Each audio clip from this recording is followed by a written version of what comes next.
Hello my dear friends, मेरा ये video को स्किप मत करो।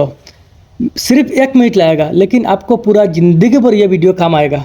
तो प्रॉब्लम यह है कि आपने अगर कोई है ईयरफोन, हेडफोन, ईयरबड कुछ भी लगाया है, लगाने का टाइम क्या होता है, एक साइड आवाज़ आता है, दोनों साइड आवाज़ नहीं जाता है, सिर्फ एक साइड आवाज़ आता है, या फिर एक साइड कम एक साइड ज़्यादा आता है, बराबर आवाज़ नहीं आता है। तो उसका एक सेटिंग है, मैं ये सेटिंग बताने वाला आपको। 1 मिनट लगेगा, मेरा वीडियो पूरा देखो और आपका पूरा ज़िंदगी भर काम आएगा। पहले सेटिंग पे चला जाओ, उसके बाद क्या करना है, नीचे आ जाना है। नीचे आके आपको एडिशनल सेटिंग मिलेगा, कौन सा भी ब्रांड का मोबाइल हो, एडिशनल सेटिंग पे जाओ। एडिशनल सेटिंग पे जाने के बाद आपको क्या मिलेगा, एसेबिलिटी मिलेगा। एसेबिलिटी पे जाओ, उसके बाद क्या है, आपको इस साइड पे आओ, इस साइड पे आओ।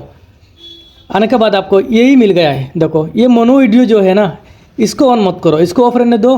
और ये राइट और लेफ्ट है, आप खुद देख रही हो, राइट और लेफ्ट लिखा हुआ है। आपने अगर राइट कर दिया तो ईयरफोन है, ईयरबड कोई भी हो, राइट पे साउंड चला जाएगा।